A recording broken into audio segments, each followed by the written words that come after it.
into the process. It is not the first part. In actual fact, it's, 80, it's like 80% through the change process is the training. It is the actual doing it, the physical. That's 80% through the process. It may not take 80% of the time of the whole change process. It may take longer, it may take shorter, but it's 80% way through the process. It's like when you play a computer game, you get to different levels, and some levels take longer than the other. So let's say you've gone through 80% of the levels. Let's say you've gone to 8 out of 10 levels, you're on level 8. And it may take longer than others, it may take shorter than others. Just because you've got to level 8 doesn't mean it gets shorter as you go along, or it doesn't mean it consistently gets longer as you go along. In between, level 3 or 4 or 5 may have been a lot longer, right? A lot longer. Or they have been much shorter. Or the longest level could have been 1 and 2 so far, or the hardest level so far could have been 1 and 2, and for some reason you don't find it as hard. You find it more challenging, but because you're in a different place, you don't find it as hard. Hard is where you feel like giving up. Hard is where you question why you're doing it. Hard is where you look at, is it really worth it? Yeah. So these, my dear listeners, my dear sisters and brothers of other mothers, are just some of the different modes of thinking that we need to bring to our attention in order to get those results. And my dear listeners, my dear sisters and brothers of other mothers, I believe and I trust and I hope, I believe and I trust that this this week has been very, very beneficial. And so if you start continuously applying whatever you apply from these shows, right? Whatever you apply, even if you apply one thing and it makes a difference, I guarantee you will be in a different place. 3 months later, 6 months later, 5 years later, you will be in a different place. And on that note, my dear listeners, my dear sisters and brothers of other mothers, God bless, peace and love to you and your families. Take care until next week as you've been listening to the show with Mubashir Latif. Thank you so much and bye-bye. This is Revive FM 94.0 with the latest news from around the world. This is Revive FM 94.0. Reviving communities. The views expressed on this program do not necessarily represent those of Revive FM or its management. Hello, you're listening to Revive FM. My name is Henry Scott and I'm in the studio today with my wonderful co-host, Thom Hutchinson. This is Revive FM 94.0. And I was thinking we'd just start off with like a little song, but as you can tell, we went straight in there. Yeah, so, no sort of news here today. But we will be talking about the news this obviously this show, there's a lot of news. Yeah, this week some stuff's happened, let's be honest. Yes, there's lots of headlines. So we're looking forward to giving you those. And we're also looking forward to talking to you about the British lockdown. Oh my God. You know what? There's so many things I can mention right now, but I really want to start off with this song. Go for it. Because it's like just good vibes all around, Like, this is what we need. This is Baby Carrots by Jacob Mann Big Band. It's like good vibes.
It's good, isn't it? It's brilliant. I really like this actually.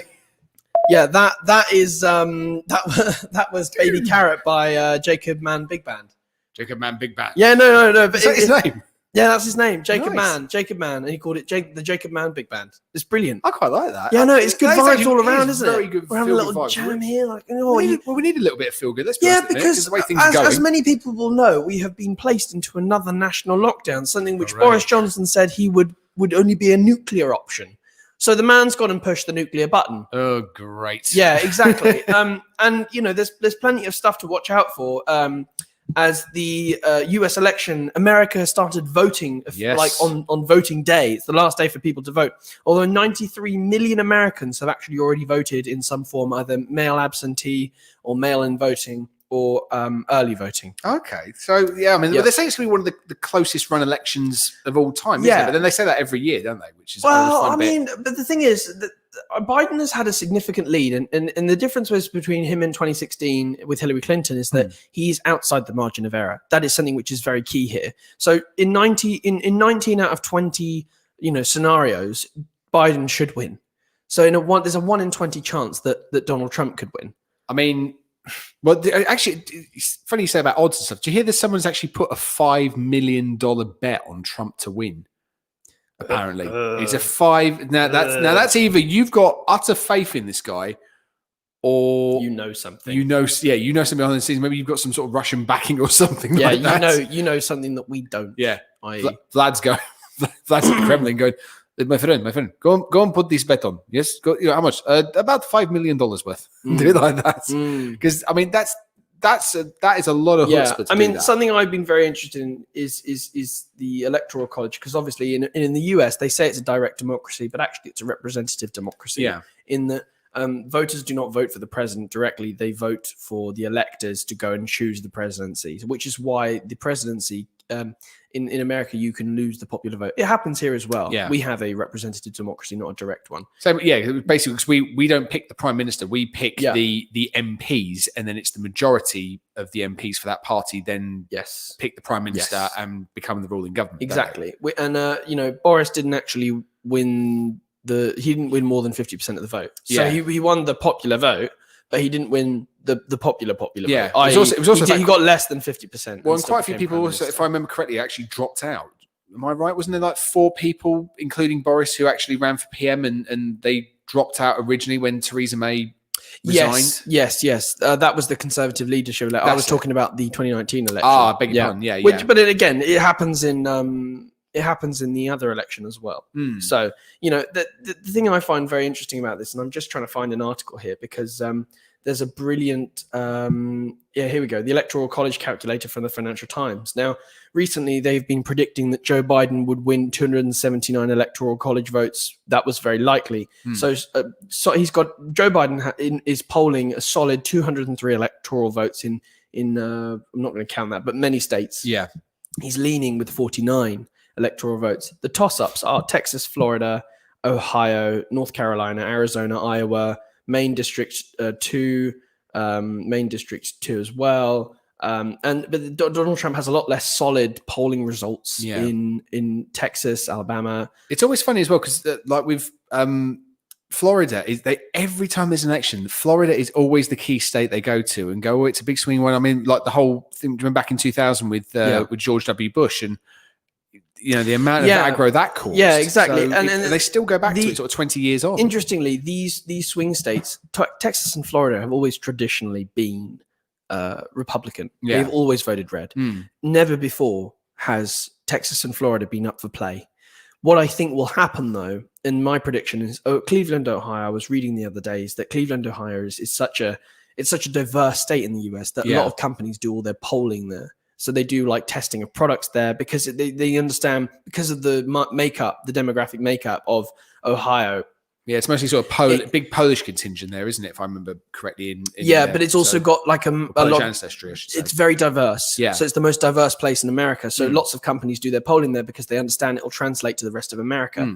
So what tends to happen is if you put Trump with Ohio, all the other places which Trump would sort of where Biden is sort of like on the line, right? So in North Carolina, Biden's leading by 1.4, but I would think that if Ohio wins, then lots of these other states which voted for Trump in 2016, which is Maine, Arizona, North Carolina, Iowa, Georgia, Ohio, and Florida and Texas. And if Biden wins Nevada, then that's 6 votes. But if Biden cannot win Nebraska and Pennsylvania, now bear in mind, Biden is leading there by 4 points. However, I'm still pretty sure that Donald Trump, if he wins Ohio, he'll take Pennsylvania. That'll put him at 280 electoral votes. Oh boy! But I reckon if Joe Biden wins Ohio, but then Trump wins everything else, then that puts him over the edge. It's 276. Well, I mean, so this is a very tight race. Basically. I mean, Trump is sort of, as Trump always does. He's basically. He on Monday he was on the campaign trail, so he went to 4 states in one day to try and just drum up the last little bit of support.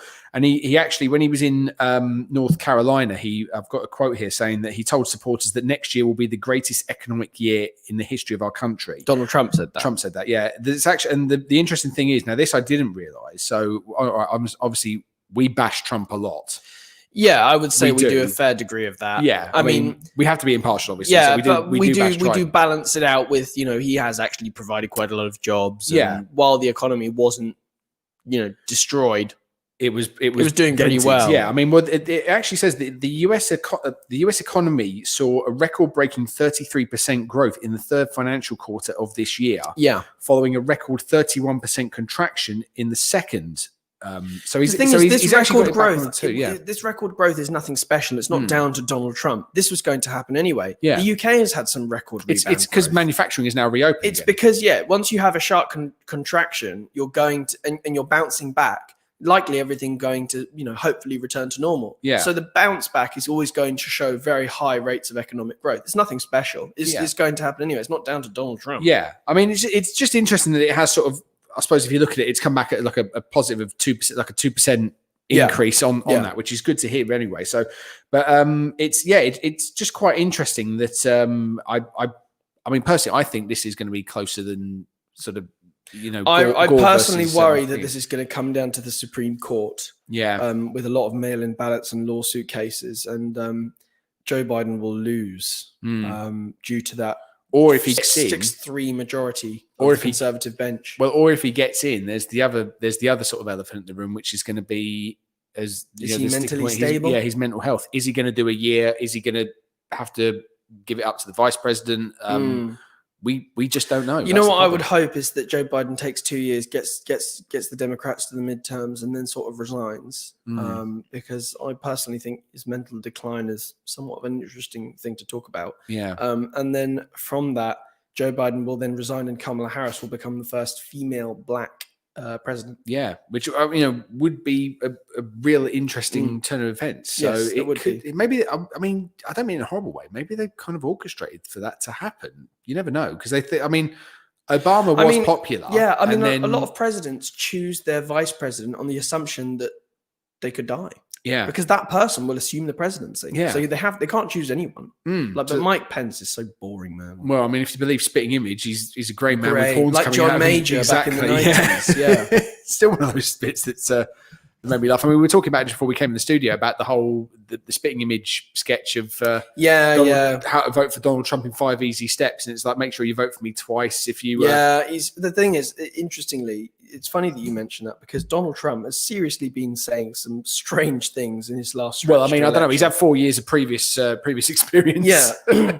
But I mean, he's been saying all sorts of stuff, like tense campaign climax between Trump and Biden. This is from the Wall Street Journal, and Donald Trump has been holding massive rallies. Yeah, and Joe Politics, which is a political YouTube channel on YouTube. On YouTube, you don't say. Yeah, I don't say. Has been interviewing people saying, "Oh, well, if Biden wins, then it's definitely rigged. But if Trump wins, no, it's absolutely fine." Yeah, because Donald Trump is inspiring this kind of rhetoric that it'll be rigged if he loses, but not rigged if he wins. Yeah, so I was going to say... He's saying this election's going to be rigged, therefore it would be rigged in his favour. Put it this way, the only way I can see this being rigged, and, people with tinfoil hats will probably tell me this happens all the time, the only way I can see it being rigged is by an outside power, i.e. China or Russia. The same as it was the last time. And the thing is, Russia and China will be fighting each other this time. Yeah, because that's the thing. I saw an article a couple of weeks ago when I was sort of doing research for one of the shows, and it was the case of China versus Russia.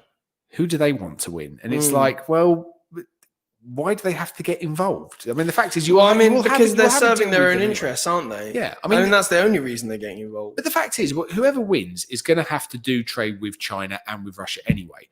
The results of that deal might not be as beneficial as if it was one person, but then why do they need to rig it? Either way, you're going to have stuff to trade with. Donald Trump is tough on China, but soft on Russia. But Joe Biden is tough on Russia, but soft on China. Yeah. So for a lot of Americans, and my dad's friend was saying this, he says that's the issue for me, is that, it's kind of like the lesser of two evils at this point, which is true. Because I'm not saying they're both evil, and I'm not saying they're evil or good, but I am saying that there's definite interesting type of thing going on there. Well, it's like stuff in I can't remember where I heard it, but I heard someone was being interviewed. It was an actual Russian person was being interviewed. Yeah. And it was about, all the stuff that goes on with Putin and illegal rigging and poisonings, things like that. And they go, do you not think that this is the man who's leading our country and who's our president, who's your president, all this sort of stuff? They say, we kind of all know it's going on. It's just we kind of don't get involved. We don't get involved. We just bury our heads in the sand. Yeah, I mean, that's what I was speaking with a exchange student at my school from China. She's very, very nice. And she's saying, everyone in China knows that there's genocide going on, and everyone in China knows that they're doing all this dodgy stuff, but no one really cares, to be honest. The government has given us loads of jobs and work, and our kids are in school. I mean, why would we complain about that? Yeah. Why would we have an uprising? If they want to do some nasty stuff on the side, I'm more concerned about my the actual domestic issues. Yeah, exactly. They are more concerned about their own livelihoods than sort of standing up for what they know is morally unjust. Yeah, it's an interest. I mean, there is an interesting dichotomy. It's very, very interesting sort of life thing to think about. Is if your government is uptaking you out of what's essentially a slum, and putting you into a skyscraper, and you go into business, or you can get a really high paying job. Yeah. You're getting free retraining. Your kids are getting fed. You're getting really excellent healthcare than you weren't 20 years ago. What is there not to like about that? Yeah. And you've got to think people are very much psychologically involved in their own sort of little bubbles, aren't they? Yeah. It's kind of like that whole thing of like, if you're stealing, let's say you steal bread from a butcher's. If you steal bread from bakers or something like that, okay, you're feeding your own family. But you're not thinking about what the damage to the baker is, or the do. butcher, or even the people who make the ingredients. Exactly. Like, if the people who make the flour, make the yeast, things like that. It's very it's a big knock-on effect. So it goes back to what I pretty much say every week about the whole coronavirus thing. That everything creates a ripple. Creates ripples in those ripples spread outwards, doesn't it? Yeah. So Listen, do stay tuned because me and Tom are going to go to a short break, but we're going to start bringing you some more current news related to the UK. But me and Tom are going to be around next week. We're going to find a way to make sure that we're broadcasting either way. We've got a system almost set up. yeah, pretty much. We're working on it, guys. Please do stay tuned as me and Tom will be right back after these messages. Businesses, time is running out.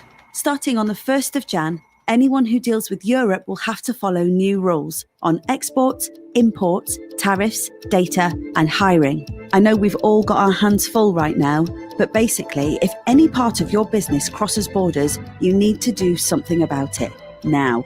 This is happening. So make sure you have everything covered. We haven't got long. Start now at gov.uk/transition. Check, change, go. I wash my hands to protect my family. I wear a face covering to protect my mates. I make space to protect my colleagues. Hands. Face. Space. I wash my hands to protect strangers. I wear a face covering to protect other passengers. I make space to protect you. Hands. Face. Space. As we spend more time indoors, we need to do whatever we can to help protect each other from coronavirus. So please, wash hands, cover face, make space. Turkish Kitchen. The best Turkish food you'll ever taste. We only use the highest quality meat.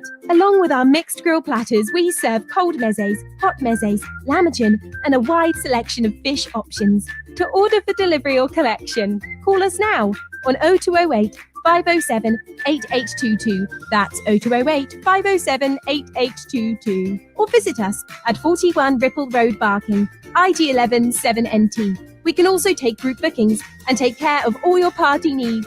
The Turkish Kitchen, Barking. We're facing the biggest health challenge of our generation, and we've shown that together we're stronger than ever. But to keep making a difference, we need to support each other.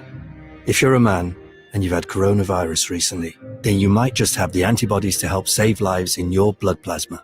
That's why we urgently need men to donate. Giving blood plasma is safe and easy. Be the difference.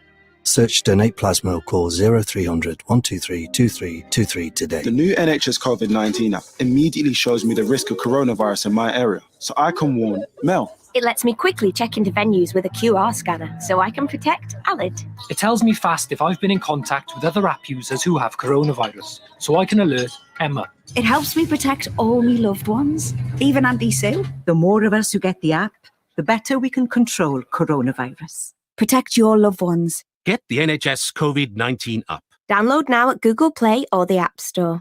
Hello, I'm Ria from the Windrush Help Team. If you came to the UK before the end of 1988 and are struggling to prove your legal status, I could help. You may also be entitled to compensation. I'm here to answer your questions and talk you through the application process. Anything you tell us will be treated sensitively and won't be passed on to immigration enforcement. Visit gov.uk/Windrush Help Team. The Windrush Help Team, here to support you and your family. With over 40 years experience in the industry, Plastic Carpets is the place to go for all of your carpets, laminates, linos, and wood flooring. We have an established network of suppliers, which means we can offer some of the best prices in town. We offer free estimates and now even free fitting. Call us now on 0208 472 8568 or visit us at 157 to 159 Plastic Road, Upton Park, London E13 0QZ. Revive FM 94.0 on the radio, on your mobile, and online. Hello and welcome back to Revive FM on 94.0. My name is Henry Scott. I'm in the studio with Thom Hutchinson. And welcome, lovely people, lovely listeners. Do give us a call in. We're a call-in show. We want to know how you're feeling about England's new lockdown. Lockdown 2.0 December edition. That is 0333 444 0940. That's 0333 444 0940. The lockdown 2 electric boogaloo. Yeah, something like that. We'll come up with a good thing. The re-lockdowning. So interestingly, I've got the new case numbers for today. Oh yeah, it is 18,950, which is actually showing a leveling off. Ooh. Yes, interestingly, because hang on though, because they always have this, don't they? And then it's like with Monday, they go, "Oh well, it always seems a bit better on Monday because it takes them a while to come in." So hopefully, as it's Tuesday, how many deaths have we had today? We have had. So it was about 183 yesterday. It was 136 today. Oh, so it's gone down. Yes, but still bear in bad. mind that. But what I'm finding quite interesting is that we had like 26,000 one day. And that was like, ugh. Yeah. But what we started to see is a little bit of a leveling off of cases. Well, they have actually confirmed the R. We were saying about this on the way down. Yes. The R number has dropped to 1, which and a government is that national? Yes, nationally the R numbers dropped to 1. So that means the case is not getting smaller; they're just staying the same, which isn't good for the NHS in the long run, but it's sustainable for the minute. So what some people are starting to say is that a lockdown could possibly be prevented or shortened. So they're going to. I don't know. Are they discussing it, or is it just? I believe it's a sort of government scientists sort of speaking out and going, "Listen, it's not that bad." Yeah. But I mean, interestingly, in the northwest, northeast Yorkshire, and the Midlands, that's where hospitalizations are rising quite steadily and quite highly. In London, they're beginning to sort of plane out. Scotland, they're sort of leveling out. Northern Ireland, they're declining. East of England, they are sort of starting to rise. See, what I would say with that is that with Yorkshire and the North and things like this, and I don't mean this in a horrible way. I actually mean this in quite a nice way. They're very sociable counties. Yes, very sociable they're very areas. They friendly. go out, exactly. They'd like to mingle. They like to mix with people. How's your day going? That sort of thing. It doesn't really happen down south that much, does it? We go out on the lash. There's definitely a difference between social sort of levels of interaction. I would say definitely. Yeah, which I think is what makes those ones a lot worse, and why there are numbers keep going up. I would agree with you. Yeah, but do you know what's quite interesting? The 7-day average for deaths now is 265. So what a lot of people were saying is that the graphs that the government showed us on. Was it Saturday where Boris was 2.5 hours late, by the way? Somebody actually sent him a watch on Amazon. I saw that. Yeah, yes. somebody actually genuinely sent Boris a watch to 10 Downing Street so he could keep time a bit better. I know I'm not allowed to because obviously I have to be socially distant, but I want to buy that person a pint because I think that's brilliant. My goodness. Do you know what though? I did actually have it, and I guarantee you now, if anyone from Spitting Image is listening or any sort of satire show, I bet I know what's going to happen, how this will be taken. Yeah, they're going to be like, Boris, it's time, but I'm tired. Oh, no. I'm thinking it's going to be a case of he's going through the world news channels and it'll be, okay, right, so we've got to be out by 4 p.m. To go and deliver the news, but what news are we delivering? I know, let's go on the news and have it that way. No. Like no. that. Here we are. Uzbekistan is doing a lockdown. Let's do a lockdown. 2 and 3/4 hours later on. So we're going to tell people to stay at home again. That's what it's going to be. Yeah. I'll tell you, that will be it. You know, that'd be quite. Because I've been watching the new Spitting Image. Personally, I don't think it's as good as the old one. I don't think anything is really, to be honest. The old one, you could get away with a lot more. Yeah. But the thing is, that's a little bit of a tangent here. But that is what humor is. It's sort of humor is offensive. Yeah. To a degree. Yeah. I would say. And like some of these jokes just are no longer, like for example, blackface. I never knew that On Come Fly With Me was made in 2004. Yeah. They were doing blackface in 2004. I was like, what? Mm. What?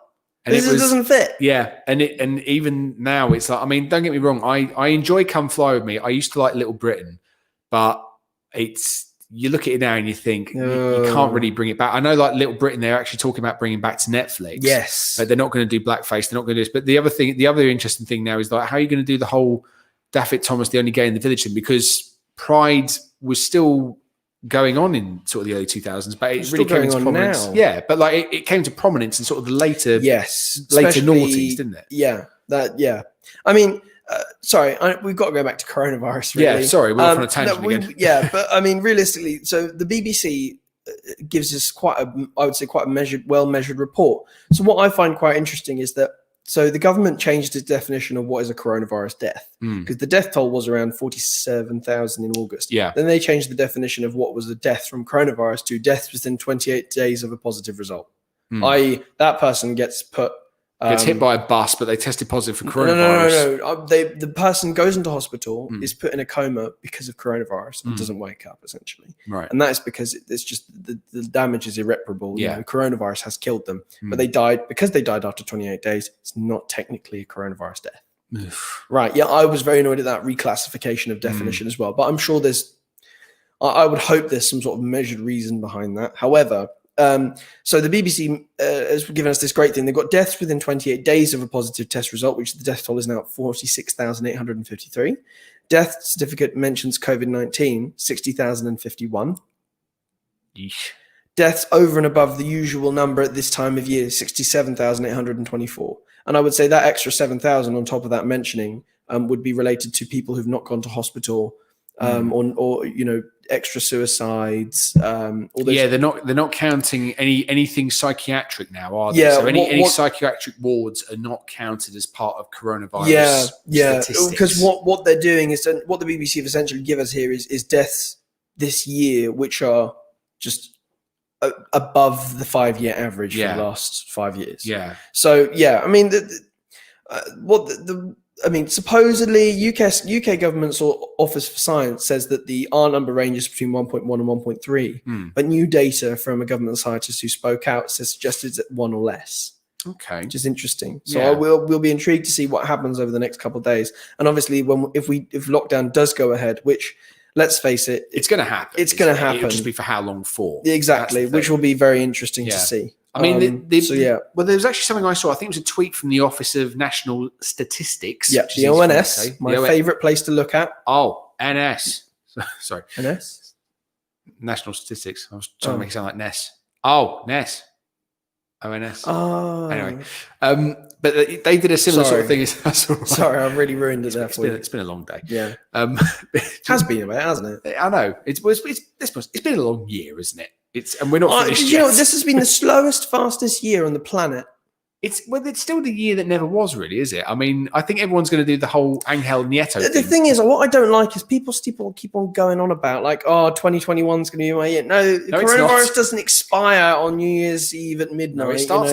We all know the rules now. It starts at 10 p.m. Yes. It only works if there's 6 of you. You're all right. If there's 7 of you, you've got the virus. If you can. Taste alcohol and smell it. A lot of the rules don't make much sense, but I think Boris wanting to not U-turn anymore is just stuck with it and let everyone sort of get mad. And he's actually taking. If you noticed, he's been doing less U-turns. Yeah, I think he has to because he's been. But the problem is he's been flip-flopping all over the place. He's got to do a decision and stick with it, whether it's the right or wrong one. At least stick with it until you definitely know it. But that's the problem. I think because they have flip-flopped so many times, people have lost confidence. And now he's backed himself into a corner where he has to stick with the rule that may be wrong. Exactly, because he's expended all the political capital. Yeah, there's only so much you can do with it, really. But just get back to my point with the Office of National Statistics. So it was similar sort of tweet to that. So they put something out to say that the two main, I didn't get the numbers off the top of my head, but the two main causes, and I mean, this is sort of like, know something Sherlock, was it would the main cause of death were in hospitals, not psychiatric wards, and care homes. Still, which is I still find interesting. But we actually had something flash up on our phones as we were coming into the studio today to say that there is a vaccine which is it's a 50-50 chance of it being ready for next month, and it's going to be given out to the over 85s and NHS frontline workers. Bear in mind that we want to give you the source of that was from the Sun. Yeah, so take it with a pinch of salt. It might not, because the Sun is journalism. Yeah, and I'm not saying whether it's positive or negative. It's journalism. Yeah, I mean, Johnny Depp will obviously have something to say on that, but then again, the Sun is. I would say the Sun is a bit of a controversial news headline. I would say. Yeah, so take it with a grain of salt, but if it is positive, it's perfect. It's great. Christmas, that's what we need. Christmas good times saved, and also I don't mean in a horrible way. I think the NHS workers deserve every bit of help they can get, whether anything like that would be fantastic. And a vaccine for them would mean they wouldn't have to. I mean, I don't know. They probably would still wear personal protective equipment. Yeah, they would give them a degree of safety in going back to their families. Yeah, and lots of NHS nurses haven't been seeing their families. Exactly. Well, I mean, I know Elise's best friend is an A&E doctor up in Manchester. Yeah, and you would not believe the stories that she's been telling. I mean, I can't repeat most of them on the show, but it's the sort of thing that if I was doing that job would make me want to hang up my smocks and go, see you later, I'm off. I mean, in March, in the announcement on Saturday, or was it Sunday? Saturday. Yeah, it was Saturday because I was watching the Six Nations in the pub. It was good Come game. on, England. Good game, England. There is something good. There was something we won good the Six this year. We won the Nations Six by finally. technicality. Yeah. Because we won on point difference, didn't we? Put it this way. This shows you how long it was. I actually went out for the first game of the season of England versus France. Yeah. That was back in February. Wow. It's only just finished. Wow. And even France was just about to go into lockdown then. Wow. So okay, right. Yeah. Anyway, what were we saying? We were saying about the NHS frontline workers. Basically, on the announcement, there was lots of booing in the pub. But once I heard past the booing, Boris said, we may not be able to access the care that we get from our NHS at any one time because it will be inundated with coronavirus cases. Now, to be honest, that happened in March. Yeah. What's the difference? That's already happened. Yeah. And it's like, we might not be able to. No, that already happened, mate. People couldn't get their treatments. People couldn't get their hip operations. There's a backlog. I think it's now 331,000 cancer patient referrals. Yeah. The elective operations treatment list has gone up to 3.6 million people. I know. Well, like my cousin-in-law, for example, is his dad has got cancer, and he has to have a scans operation. Lots of cancer patients' treatments were stopped over lockdown. Yeah, and they're still being delayed and put back and things like that. Yeah, so people can't even get chemo. Yeah, it's terrible. Isn't it? What? And I understand that puts them in a vulnerable risk, but. And the thing is that if it gets left too long, and I'm going to talk about my own personal, well, not my own personal experience, but like my mum, for example, got too sick to actually have chemo. She didn't have the it was the same with my dad's best mate. Basically, they sort of faffed about. Yeah. That was no disrespect to them, but they had a team that never consulted with each other, and therefore nothing ever happened. And by that time, what was operable in the first place, a month later wasn't suddenly, and then. Mum had 6 consultants, and half of them we only saw once. I couldn't even tell you who they were. I think to this day, like 4 years on after she passed away, I still don't know. Because they sort of have committees. Yeah. And they're never free for each other. The only thing they always asked, and this was the same thing every time, it was, are you still going to the toilets regularly? But yeah, when I can get up. Oh, okay. Bye-bye. And then it just wants off. And you think, what? Sorry, what about the stuff that's currently growing inside me? Exactly. And never mind about the stuff that's coming out of me. So if we people have had problems getting cancer care before lockdown, now after lockdown, the people aren't getting their treatments. I personally, this is quite a controversial view, and what I do say to everyone is that I understand that a lot of people are very, very scared of this virus. Me as a young person though, and having had it, I'm not scared at all. I am scared about giving it to my parents. Yeah, because the risk for them is a lot higher than it is for me. Yeah, and especially since my dad's asthmatic. But I personally don't worry about getting this virus. And I wonder about the necessity for a lockdown. I do wonder. I mean, I get it because I've got. I agree with you. If I get it, I don't care. That's on, like I said on the way down. If I get it, it's my own fault. I've done something wrong. That's that, or I've come into contact. I've not washed my hands properly. I've not followed the guidelines. There'll be something I will have slipped up. Exactly. There's a reason I've got it. Yeah, but if I've got like friends, family, loved ones who have all got people who are high risk. My dad's high risk. He's got high blood pressure. He's 65, or as he says, next year he's going to be 65 plus 1 because he's not counting this year. And like, if something happened to them or I passed it on somehow, I would never forgive myself. I would probably do something stupid out of guilt, like off the back of it. So I will, that is my thing on it. If something was to happen to me, I don't care. If I was to pass it on, I honestly, I would regret it. I'd be absolutely inconsolable. There's no way I could do it because I could hand someone. Well, do you know what I have to think about is in March when I got my antibody test, I sort of realised, my mind sort of went back to sort of thinking about, what I was interacting with a lot of old people in the middle of rush hour. Yeah. While this virus was going on, that's partially what freaked me out. Is at rush hour, people are packing onto the tube. Yeah, I was thinking, oh my God. And there's no way you can keep it. For those who don't know, this was not, you didn't have to wear masks at that time as well. And I was thinking, For people who aren't on the tube very often, you've got no wiggle room. Yeah, you're in it's like someone's... literally you've got someone's armpit about that close to your face. Yeah, It's exactly. ridiculous. It's so close. And what I realised is if I've got coronavirus, that bloke's going to die. Yeah. All it takes is one cough and it spreads. Well, what do they say? It's about 15 meters, isn't it? Or something like that. It's something to do with viral load. There's also a degree of viral load. So if you don't get enough coronavirus sort of shedded onto you, then you can't get it. Because it's got to be a certain amount. There's got to be a certain amount to get of it, and if you get a lot shedded onto you with a high viral load, it puts you with some nasty symptoms because it's all at once, basically.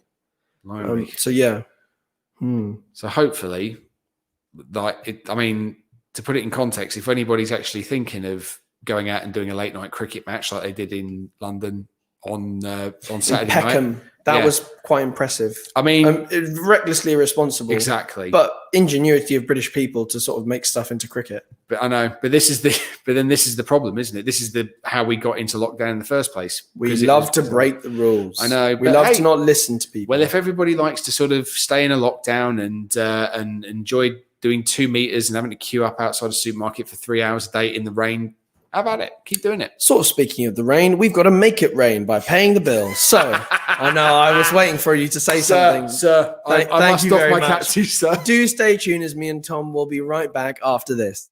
As winter approaches, here's a critical reminder of coronavirus symptoms from Dr. Gupta. The main symptoms of coronavirus are a high temperature or a new continuous cough or a sudden loss or change in your sense of smell or taste. If you have any of these, to protect yourself and others, it is critical you isolate at home, even if you don't feel too bad. And you must book a test immediately. Use the NHS COVID-19 app or go to gov.uk/coronavirus. Stay alert, control the virus, save lives. Turkish Kitchen.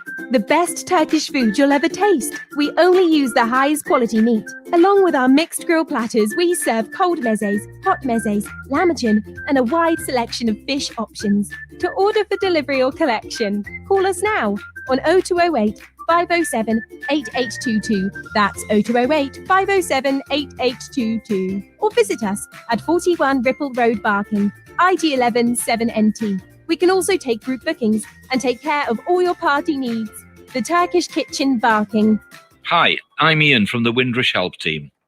If you came to the UK before the end of 1988 and are struggling to prove your legal status, I could help. You may also be entitled to compensation. I'm here to answer your questions and talk you through our application process. Anything you tell us will be treated sensitively and won't be passed on to immigration enforcement. Visit gov.uk/Windrush Help Team. The Windrush Help Team, here to support you and your family. Businesses. Want to keep your business moving? Then you need to get a move on. From the 1st of Jan next year, if you deal with Europe, you've got new rules to follow. Time is running out. So get on it at gov.uk/transition. New rules for business. Large, micro, one-man band. New rules are coming no matter what. Get it done today at gov.uk/transition. Check, change, go. Just the flu. People say every year. But in an average year, the flu kills 11,000 people and hospitalises tens of thousands more. There's no just about it. Flu is a virus that can cause serious complications. That's why we offer you the flu vaccine free. It's your very best protection. Ask your pharmacist or GP if you're eligible for the free flu vaccine. NHS. To protect against flu, help us help you. If you're looking for a unique bespoke cake made especially for your big day, then look no further. Here at Sugar Sprinkle Cakery, we design some of the most imaginative and delicious home-baked cakes for your special occasions. We do fresh cream, buttercream, eggless and vegan cakes. Check us out on Instagram or Facebook at Sugar Sprinkle Cakery, or just call 07932 665 833. That's 07932 665 833. Amigos, the signature name when it comes to burgers and shakes.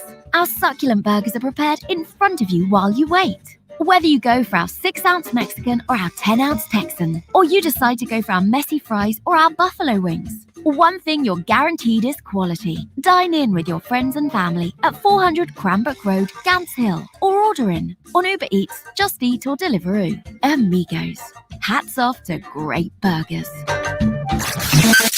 Revive FM. 94.0. We're live. On the radio. On your mobile. And online.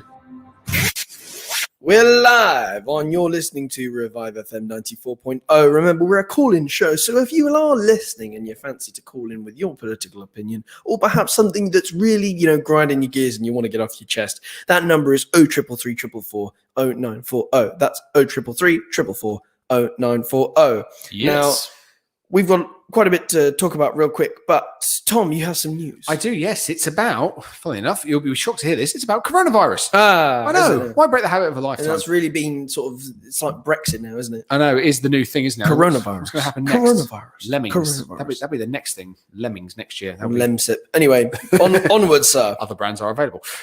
Yes, so basically the new news coming out of Liverpool today is that everyone living or working in Liverpool will be offered regular COVID-19 tests in the first whole city program in the country with rapid turnaround tests available across the city from this coming Friday. So 2,000 military personnel are going to be arriving in the city later this week to roll out a huge program of hundreds of thousands of tests as Liverpool becomes the center of the government's new strategy for fighting the virus. So it's going to be like an Operation Moonshot. These things are going to be set up at the standard testing centers they've already got. The idea is I think it's supposed to be sort of done weekly, I think. Yeah. So whether it's a case of you have to have one every week, I'm not quite sure. But it's actually quite good to know that we've got these rapid testing kits now coming out and they're giving responses because, when I had my test done a while ago, I mean, I know that there was a bit of a backlog, but it still took about a week and it's a whole week of uncertainty because it's like, do I have to take time off work? Do I have to do this? So I know there's also the ones if you're going to, I think at Heathrow Airport, I don't know if they're still doing it, but it was £120 and you had to have it if you're going to go to Hong Kong or something like that, wasn't it? Which is just crazy. I mean, it's 120 quid and then, all right, you get the results back pretty quickly, which is nice. But They're then, like 15-minute tests in airports. But then it's still that whole thing of, hang on, if I could take a £120 test, and it wasn't compulsory, it was advisory, wasn't it? It was on request, but you can spend £120 and then chance, oh, sorry, mate, we got coronavirus. Well, that's a real really, disincentive, isn't it?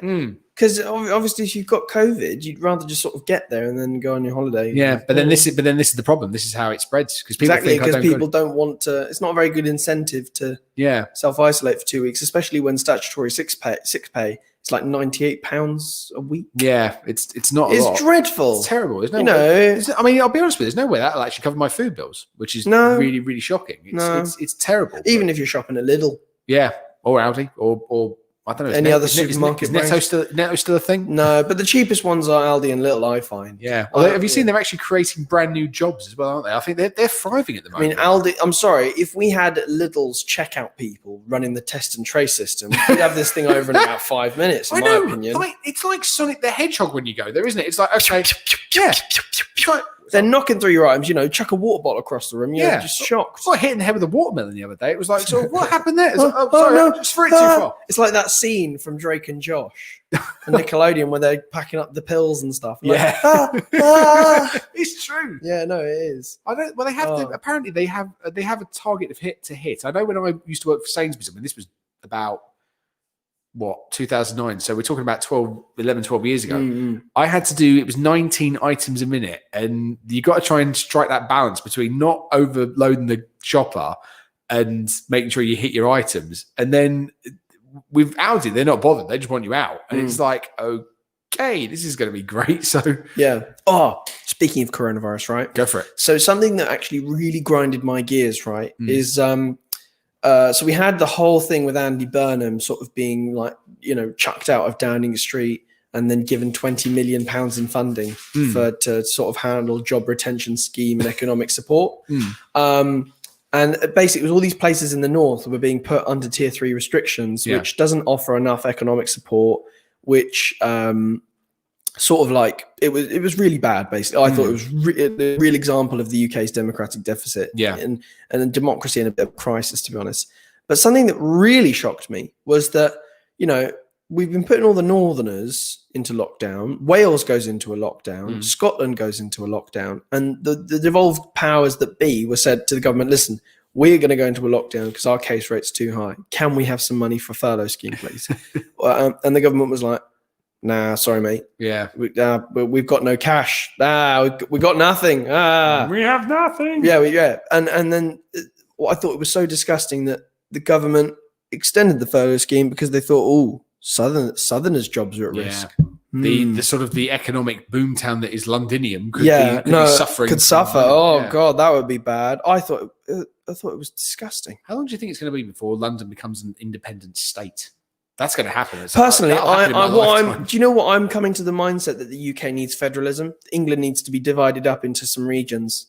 I'm genuine. We're going to turn it a mega city one, aren't we? From Drudge No, Dread. I know, but genuinely, I'm not even joking, right? I personally think that all the power is concentrated in Westminster, and if you want the UK to stay together and not become independent, you've really got to divvy up you've got to divvy up England. It's too big in comparison to the devolved administrations, and by doing that, I think you'll also end up with better economic growth for the North as well, because the North has severely less money than the South does. The Southeast is a booming economy. It's got London, the biggest one of the biggest and best capital cities on the planet. It's AAA rated. It's one of the only AAA rated cities in the world. That with New York City.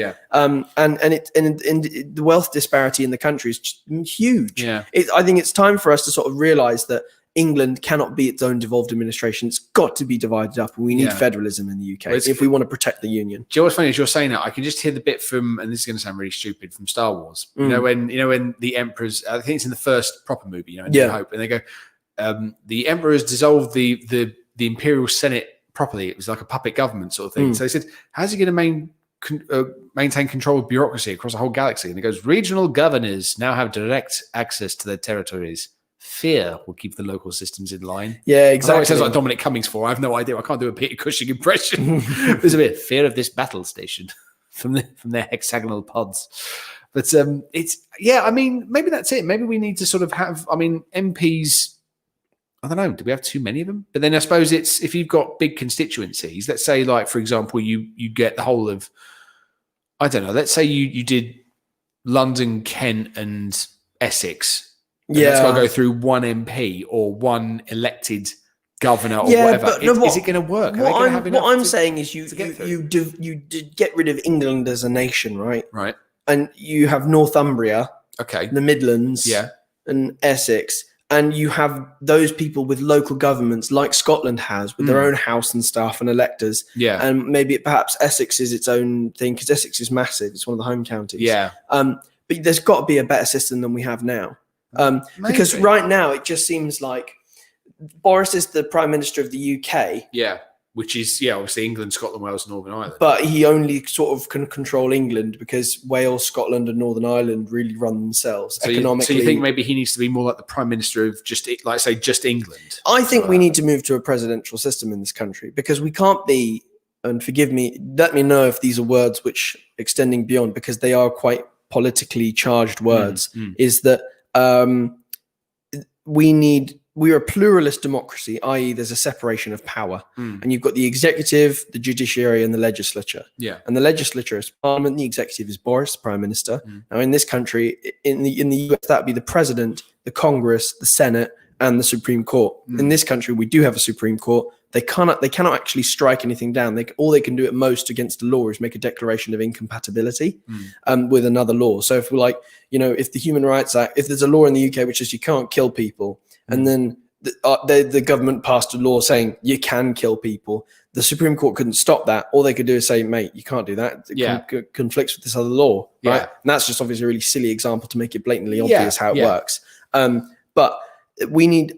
It is wrong that the executive, the person who's the president of this country, Prime Minister, sits in Parliament and leads in such a condensed way because you don't have such separation of power. You concentrate power in quite a unique body, I would say. Right. So that I think from a perspective of protecting the union, protecting the balance of power, protecting the UK as a country. Yeah. Because no other country on the planet allows independence referendums. Yeah. Apart from, and Spain didn't allow it. Well, they took over. They actually took over the Catalan government. Yeah, exactly. So it's still a very sore point. We are the only country on the planet that allowed an independence referendum for a nation or a region. And which, by the sounds of it, could be happening again. Yes, I exactly. mean, they keep talking about it. I mean, yeah, whether they I will think or not, I but think federalism is the way forward. Have a Potentially, yeah. presidential role. But You've got to separate it out. Maybe that's it. All the Maybe there is powers are in Westminster. It's not fair. Yeah, maybe it needs to be a bit more regional. I mean, let us know your thoughts on it. See what you think. We want to know what you think, guys. Yeah. Oh, we've got to go to a break soon. Oh yes, so we do. We have to go to our 6 o'clock That's news. awful.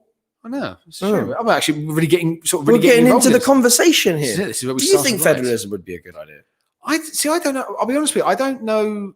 I'm going to sound like a real thicko here. No. I it's fine. don't. I personally, I wouldn't know enough about it to actually say yes or no. That's the thing.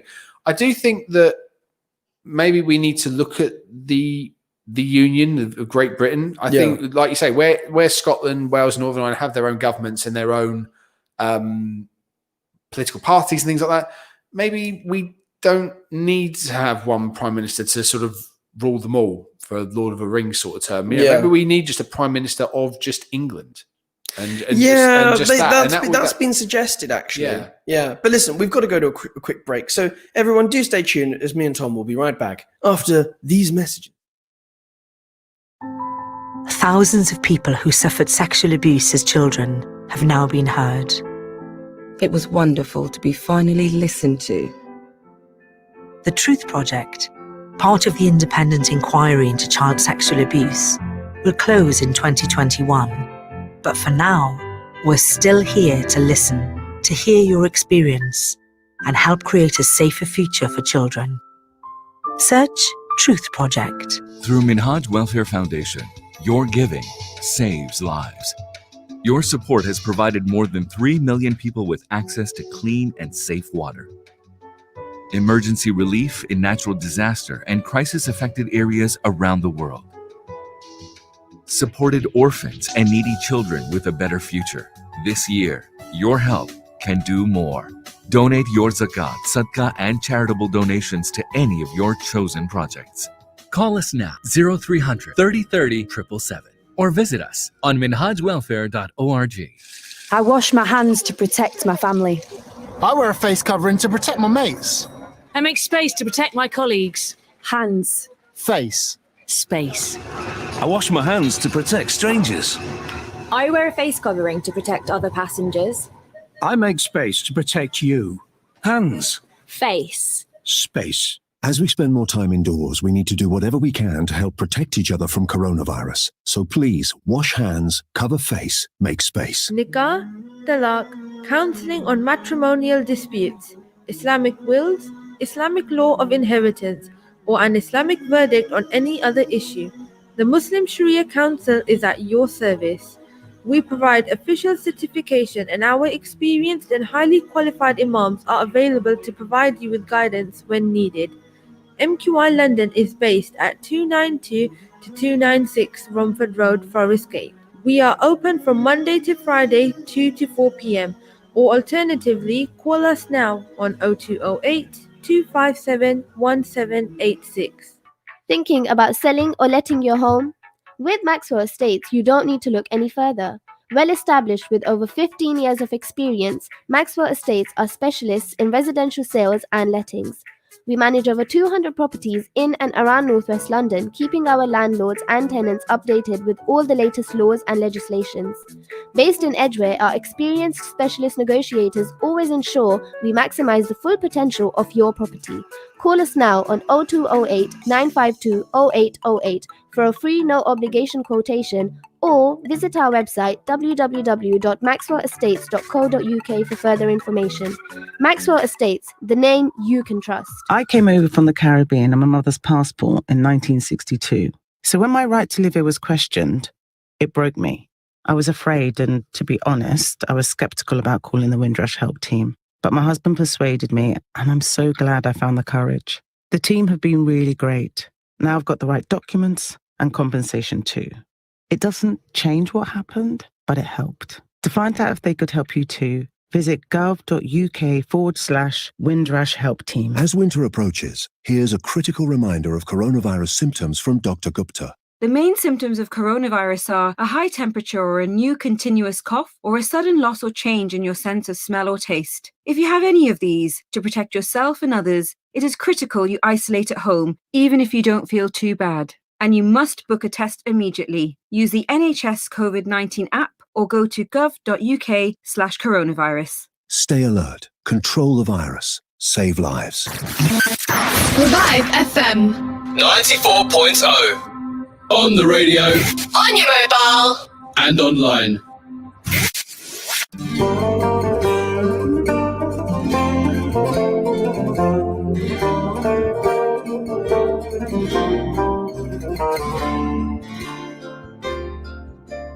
قد سمعنا وأطعنا. This is Revive FM. 94.0. With the latest news from around the world. From the Sky News Centre at 6, the UK's terror threat levels being raised from substantial to severe, the second highest. It follows last night's shootings in Austria and recent attacks in France. The Home Secretary says there's no evidence of a specific threat, but Priti Patel is urging people to be vigilant. At this particular stage, though, if the public have any concerns, I would ask them to report anything of concern that they may have to the police. But as I've said, this is a precautionary measure in light of recent events that we have seen. Meanwhile, it's emerged the gunman shot dead by police in Vienna had previously been jailed for trying to join the Islamic State group. He killed 4 people and injured 22 others last night. The government's chief scientific advisor has denied trying to scare the public over coronavirus. Sir Patrick Vallance says the reasonable worst-case scenario of up to 4,000 deaths a day is based on assumptions and isn't a prediction. Ryan Giggs won't be in charge of the Welsh football team for the next 3 games. He was arrested on Sunday on suspicion of assaulting a woman, which he denies. More than 100 million voters have already cast their ballot in the US presidential election, one of the tightest ever races. Polls are open for people to elect Democratic candidate Joe Biden or to give Republican President Donald Trump another 4 years in the White House. Bucks County Commissioner Robert Harvey says officials in Pennsylvania aren't used to such high demand. 10 times as many mail-in ballots as we had 4 years ago. This is the first year Pennsylvania has what's called no excuse mail-in balloting, which means anybody can get a ballot mailed to them. They fill it out, mail it back. The staff, these are all county employees, are really doing an amazing job. They've been working 12 to 18-hour days for weeks now. And Primark bosses say stores could extend their opening hours for Christmas shoppers when they reopen next month. All non-essential stores will close in England for 4 weeks on Thursday for the coronavirus lockdown. That's the latest. I'm Anna Russell. This is Revive FM 94.0. Reviving communities.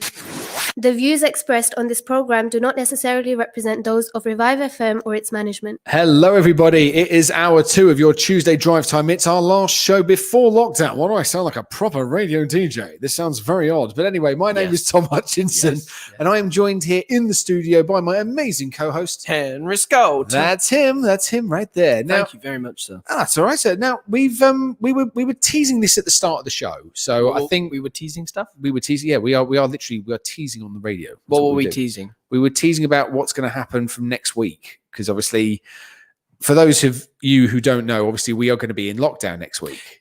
Yes. No, I'm not going. Are we? No, I know we're going into lockdown. Yeah. Is that Henry's going? Really? What? To be honest, though, if you go outside onto the street, you wouldn't know. You wouldn't know, would you? Everyone's just sort of chugging on as normal, you know. Well, I did see something from my friend Chloe, who was on the bus today, and it took her an hour to get from Collier Road to Although, can I Romford. just say something to all the people listening, right? Please don't panic buy. Yeah, there's enough It's bog not roll for that everybody. hard. Andrex has confirmed there is 100 million rolls of toilet paper available, which is, enough. Massive amounts. Even if you have a really, really, really dodgy takeaway the night before, it's enough. You don't need to go out and buy 9 packs. It's fine. And just like why? Yeah, why? Because there's lots of old people, right?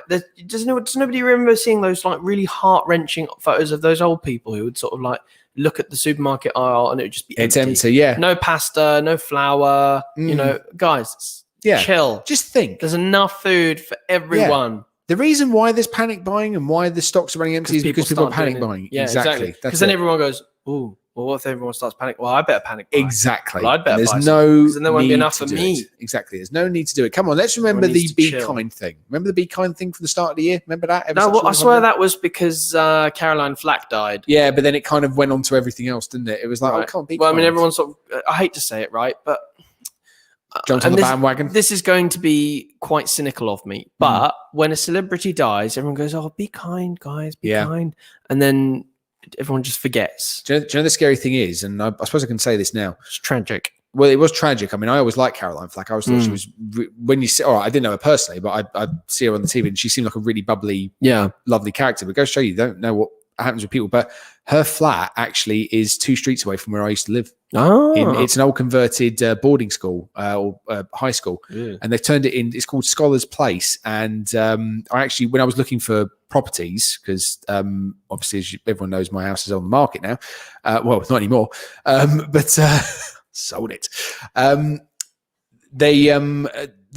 property actually came up for sale, and I'm thinking, and they said no onward chain. I thought, you're not wrong there. But anyway, back to what I was going to say. So we basically said earlier on, from next week we are going to be in lockdown. Yes. Now, what that means is the show is not going to end. We are still going to be here. Yeah, we're going to be here walking you through the steps of lockdown. We're going to be doing cool series on how to stay positive and things you can do to getting outside and exercising in the winter. Exactly. Because as you know, gyms are closing. Yep. Golf is closing. Yep.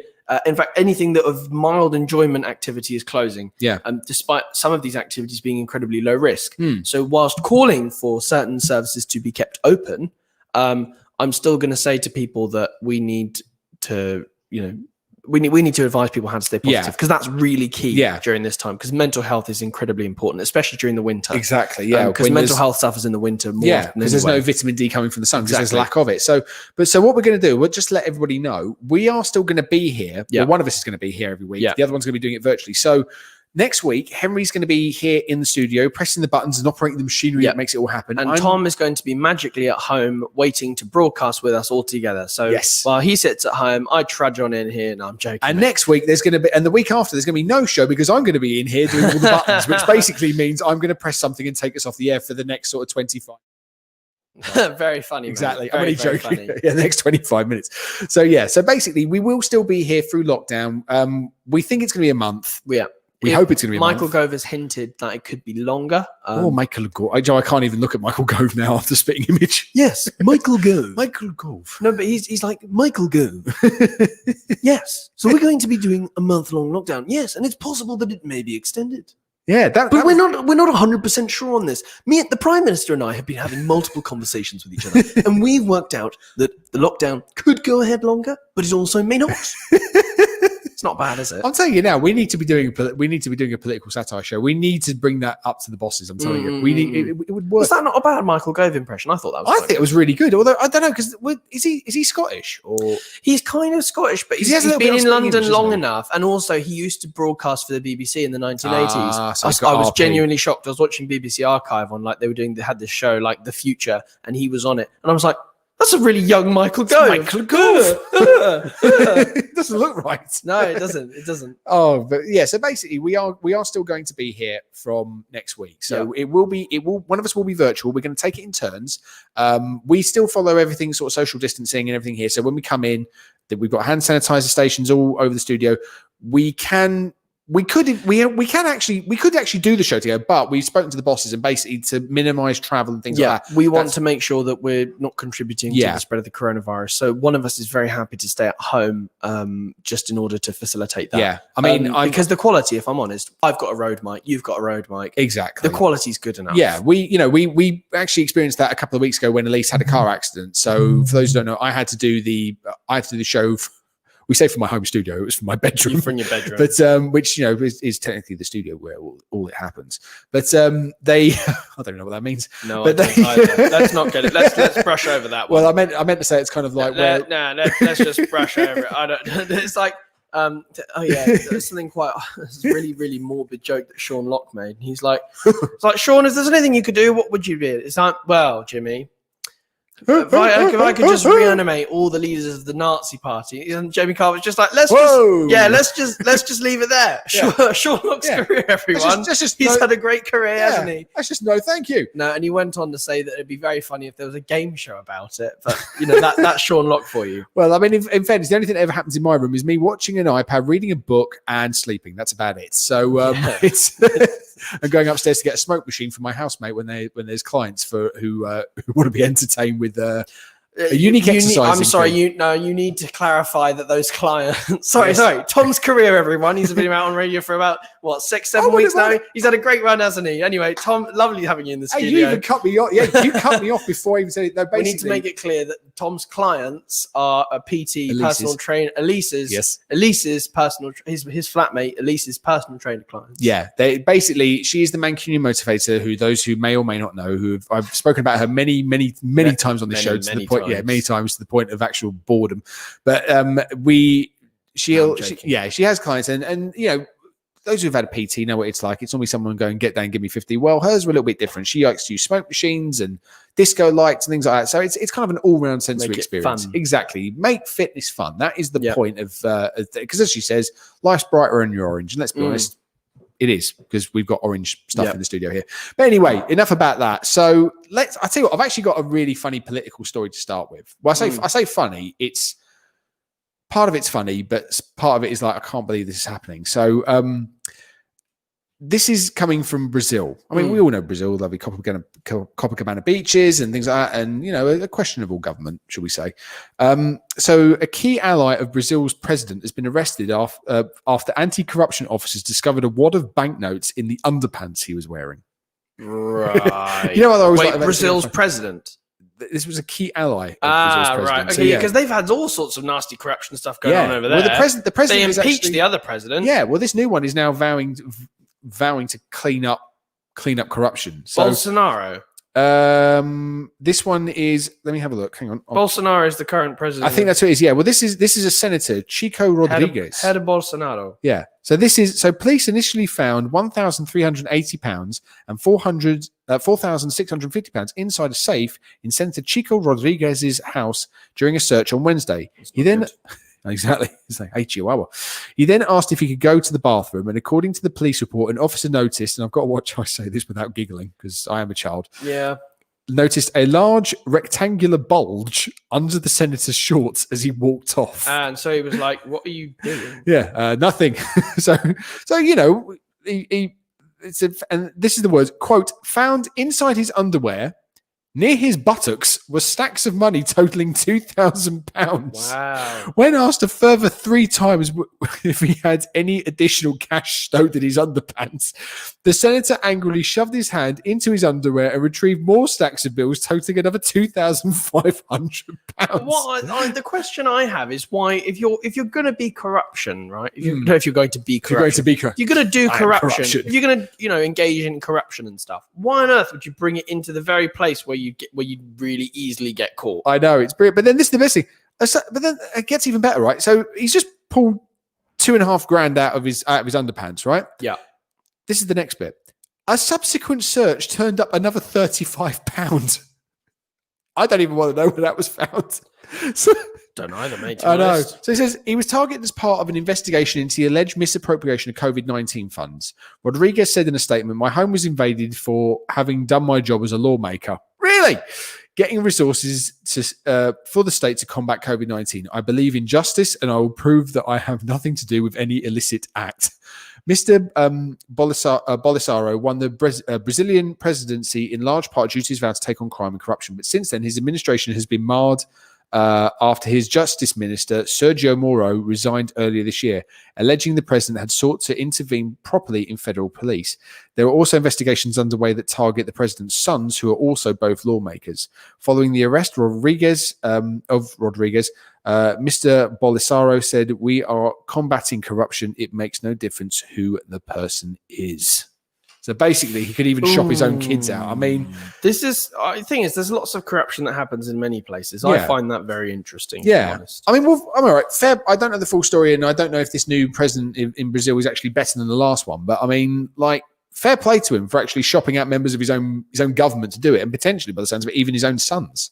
So, because I mean, Brazil has always had an issue with corruption. It's always been like that, hasn't it? I mean, yeah, it's like. So, I mean, but there's lots of countries which have always had an issue with corruption, haven't they? I mean, like you were saying just now, even Venezuela's the other one. I mean, look what's happening with Venezuela. I mean, that is because of corrupt leaders who don't like to leave power. I wonder where I'm going with this. Yeah, who say that the election is contested and incorrect, and there's voter fraud. There's voter fraud, people. There's voter fraud. You caught on, lovely. I thought it was either that or Robert Mugabe, and I thought, no, it can't be Robert Mugabe. Well, I mean, he was just a blatant dictator, wasn't he? Yeah, I see you added in the word tater there. Nice. Very, very smooth. So Thank you. Yeah, no. I'm here till 7. Right, brilliant. But yeah, no, like exactly. It's so difficult. There's so much bad things that happen all over the world, and everyone's. Well, you know what I love about the US, right? So you know when SpongeBob, right? When they're like, "Look, Patrick, we saved the city, and the city's on fire." Yeah. That's like the US. It's like the US going into the Middle East, installing a democracy, and doing a civil war in the president. Look, Patrick, we saved the city, and there's just rubble. There's a lot less of it, and that's the reality of it. Is that not every country is suited to democracy. I was going to say not every country is suited to SpongeBob. Well, it's like in Iraq, right? The Iraqi war was to remove Saddam Hussein, if I'm correct, right? To get him out. Yeah, by any means necessary. What I don't understand is Saddam Hussein, right? Not a great guy, you know. Just gonna say, I can see where this is going. Not a great guy. However, he did keep the peace. Well, it was either that or you kind of disappeared. Well, you know, but like saying Kim Jong Un's not a bad bloke. When we killed him, right? There's now it's a mess there now. Yeah, because you know we went in there. It's power struggles. We destroyed everything. Now there's a power vacuum, and who's cleaned that up? Well, millions of people have died. Yeah, so it's like. Well, what would be the point in that? Yeah. It's like if imagine if the US. This is why I think we should just have a no war policy. I think that's ridiculous unless we're attacked first. Yeah. Is that if the US? Imagine if the US, or actually no, imagine if Russia came in and killed Boris. Right, Soviet Union probably has happened. So Russia comes in, kills Boris, right? Just blatantly blows him up or something like that. Destroys. Can you imagine how angry we would be? Oh yeah. Then everyone and in Iran and Iraq they're like death to America. Yeah. Well, that's blimmin' why? Because we've gone in there and blew up everyone's houses, killed everyone's kids. It's disgusting. Yeah, and then all of a sudden it's like, everybody out we go. Why do they hate America? What have we done? Yeah. Is it not obvious? I know it does sort of beg the question. It's a bit like sort of Team America, really, isn't it? The whole, America, the great. No, it's not. Nah. I know it's. And I've got to watch. It's not even a nice place to live anymore, is it? Well, I've got to watch what I say because obviously, I know one of my friends is listening. Who's actually in America, so I have to sort. Well, I mean, you have to put on the niceties, but to Tom's friend, I don't. So, I personally think America is not a very nice place to live if you're not rich. But do you know what? Yeah, there are bits of it. It's the same with Britain. There's nice bits of Britain. But even then, I would say this country is a lot better to live in if you're poor than in the US, because in the UK I think we have a very good safety net, despite some of the failings of universal credit, lots of public money and the free school meals fiasco. Yeah, that's obviously. But in terms of if you in America, if you go broke, there's no healthcare, there's nothing for you to sort of fall back on. There's no social housing. It's not a thing. Yeah. Whereas in this country, at least if you're a family, right, there's support for you there. So it's not like, but in America, in the 2008 financial crash, whole families were left out on the street. Well, cities were left sort of derelict, really, weren't they? Yeah, Detroit missing. Yeah, well, Detroit actually went bankrupt, didn't it? I mean, the funny thing was, people were saying it was a bit like RoboCop 2, wasn't there? Where that the city went bankrupt there, and they had to get a loan from the mob, and then they go, hang on, in 2013, it's now happening. So it's kind of like RoboCop predicted the future almost. Right, and on that American-sized bombshell, we are going to pay the bills. We're going to go to an ad break, and we'll be right back after this. If you want to advertise your business on Revive FM, then visit www.revivefm.co.uk. Alternatively, contact our sales team now on 079 44 56 5616. That's 079 44 56 5616. Super Best Meze Grill. the Turkish restaurant, where all our food is prepared to perfection. Our mixed grill family platters include lamb shish, Adana kebab, lamb ribs, chicken doner, chicken wings, and lamb chops. And all are served with rice, salad, along with a selection of our cold mezes. To see our full menu, go to superbestmezegrill.co.uk. For the perfect dining setting, visit us now at 21 to 23 Broadway, Stratford, E15 4B, or call 0208 555 3335. Super Best Meze Grill. I came over from the Caribbean on my mother's passport in 1962. So when my right to live here was questioned, it broke me. I was afraid, and to be honest, I was skeptical about calling the Windrush Help Team. But my husband persuaded me, and I'm so glad I found the courage. The team have been really great. Now I've got the right documents and compensation too. It doesn't change what happened, but it helped. To find out if they could help you too, visit gov.uk/Windrush Help Team. Businesses. Want to keep your business moving? Then you need to get a move on. From the 1st of Jan next year, if you deal with Europe, you've got new rules to follow. Time is running out. So get on it at gov.uk/transition. New rules for business. Large, micro, one-man band.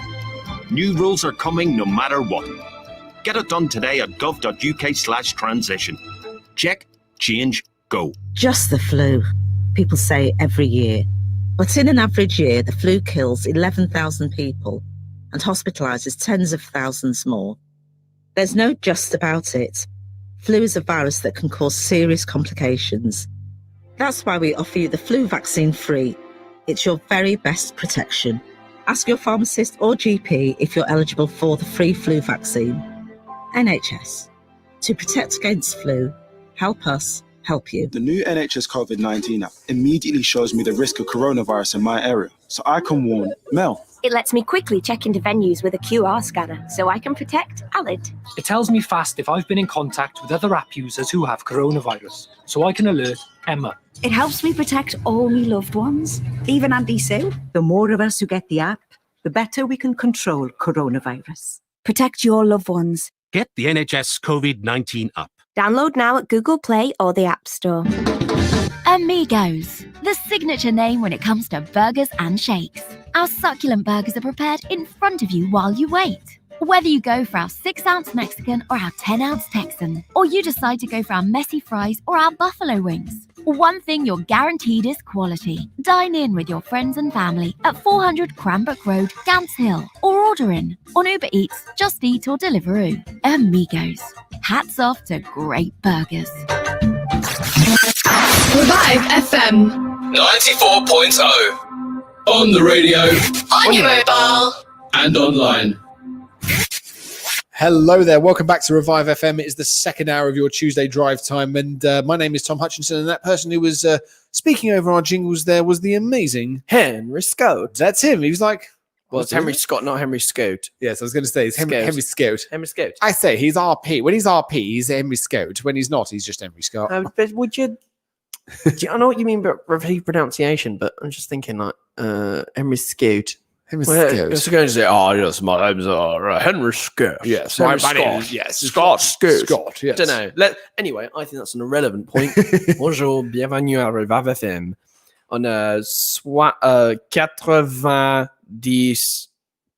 Show off. No, but that's a stupid thing, right? So French numbers. I know we're getting a bit silly, but I think that's what we need to do with this. We need a little hour. bit silly. It's what we do. We have a bit of fun in our second hour. Yeah, makes sense. So, just from a perspective of French numbers. So, like from 1 to 16, that's fine, right?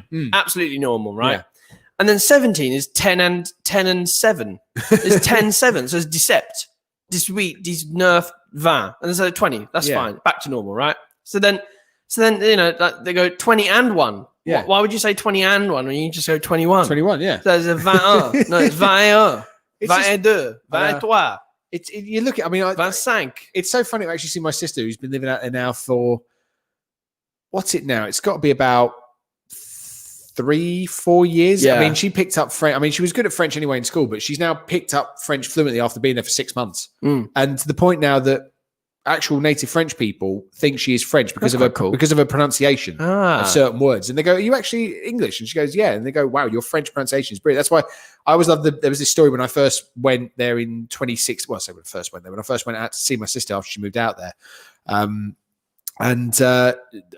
thought to myself, right, okay, I'm going to nail this. I'm going to order. I always try and make the Bonjour, je veux des entrées pour 5% s'il vous plaît. Yeah, and I did this. So I thought, right, okay, I'm going to order a sandwich. I'm going to order a bag of crisps, and I'm going to order a drink. So I'm like, right, I'm going to do this. I'm going to do it all in French. I'm going to absolutely nail this, and I'm going to go, right, thank you very much for letting me stay in your lovely country. I'm loving it.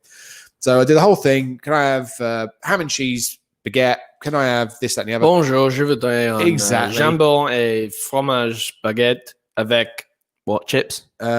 Yeah, les frites or something. Avec frites, s'il vous plaît. Yeah. And un coca, s'il vous plaît. Yeah, because my year 7 French really paid off. Exactly. Yeah, which is literally what I did. And then the best thing was she then responds with the lady behind the counter responds with, "Do you want a bottle or a bottle You're like, or a can?" I'm like, "Oh, "Oh, really? Is it that bad?" I said, "Was I close?" And she went, "Oh yes, you were close, but it's just I can tell you're English." And I'm like, But speaking French to me. Yeah, I was just like, let me try it. I said I want to.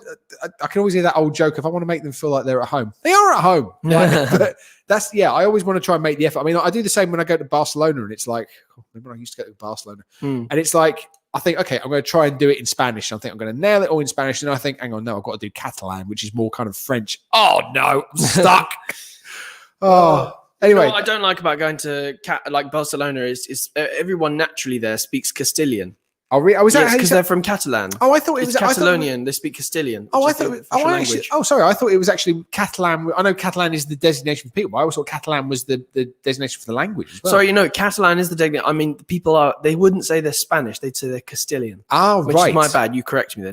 Nice. Thank you, sir. Thank you. But yeah, no. So everyone in the Catalonian region speaks Catalan, and everyone would say they're Castilian, not Spanish. Yeah, it's quite interesting. I think. Yeah, because they associate more with the French than they do with the Spanish. Yes, but they'd like to be their own independent region. Yeah, but they're not allowed Madrid's to. Like, wow. It's actually quite funny now. When I say it's funny in roundabout terms, when me and my dad used to go to Barcelona to watch the MotoGPs. The hotel that we stayed at was about an hour away from the Circuit to Barcelona, Catalunya, as it's now called, or Circuit to Catalunya, Barcelona, because they have to now. Spanish has sort of overtaken it a little bit. They want to change the circuit name, and the amount of the gold ribbons on the motorway, graffiti, the Catalan flags that were tagged up. You can't go more than half a mile without seeing some form of independent sort of. Yeah, I found that when I was in Catalan, they had like Puigdemont on a spike and stuff. And It's it's shocking. I mean, what was his name? Charles Puigdemont, something like that. I think was that for the that president was the of bloke. Spain? Yeah, it was. That was the Catalan leader, Catalan independence leader. Oh, really? Now, why is he? Hang on, why is his head on a pike for? Oh, I was in Valencia. Oh, right. So they must have been a little bit against it. Do you know what I mean? Yeah. Oh, sorry. I thought you meant actually in Barcelona. His head was on a pike. No, not like a real one. This is like a little dummy. Well, yeah, I know that. I mean, I thought you meant it was in Barcelona was where that effigy was. I didn't realize it was in Valencia. But I was thinking, hang on, why are they doing that to their own sort of person? But it's terrible. What's his name? It just says Puigdemont. It doesn't say. Who he is. Carlos Puigdemont. There we go. What's he doing now? It's probably holed up with King Carlos. Have you heard about that as well? All the motor racing sort of, like Fernando Alonso, Marc Marquez, Alex Guerrero, all people that were like, really good friends with King Carlos and get the chat with King. Yeah, they've all kind of distanced themselves. King Carlos. No, I've never hung out with him at all in my life. Like he's been done for, I think, corruption, I believe. So, but yeah. Oh, it's fun, isn't it? But anyway, right, we've got one more little bit of coronavirus thing, and then I promise that's it. I promise you won't have to worry about it. Well, it's okay, guys. So you won't have to worry about it. You have to worry about it, but you won't have to worry about us talking about it for the next 33 minutes of our show. So I've got a game for you later, by the way. You've got a game? Yeah. Nice. That's good because I've actually rested, higher or lower this week. I thought I've done good. It No, I've got a game for us. Brilliant. All right. I'm looking forward to it. I'm looking forward to it right now. I'm really intrigued now. It is a bit of a knockoff. But then again, higher or lower wasn't so original, so I wasn't worried. Yeah, I mean, it's what can I say? Yeah, for radio it works. It's a sprinting minute. I've called it a sprinting minute. Yeah, sprinting minute. Oh. No, it doesn't involve physical Thank exercise. God for that, because don't I was going to worry. say, because I've put on half a stone at the minute, and trust me sprinting. Mate, I don't like it- running. Why would I start a running game? I thought you were going to do something like run down the road, get me a sandwich, and then bring it back into the studio. Absolutely not. Absolutely not. That's my Oh. worst nightmare. Anyway, right. Yes. So, sorry, you have some more corona I news. do have some more coronavirus news. Vice President Yeah. Coroni. It's amazing. So that test and trace app. Yeah. Yeah, It's not. It's. You know what? I don't think it's been working. There's been a couple of odd things, and I think I might have something else that might put a death nail in it. Well, I hope I'm not going to steal your news. I'm pretty sure. You probably know what I'm going to say. No. I mean, I know. Well, you know what I'm going to say. I know what you're going to say, but Yeah. this is something else. Is the app doesn't work? Yeah, it's flawed. Yeah, because Just a bit. it's the threshold, isn't it? Yeah. It doesn't. It's not high enough. So it's actually only sent out. You got how many notifications? Like.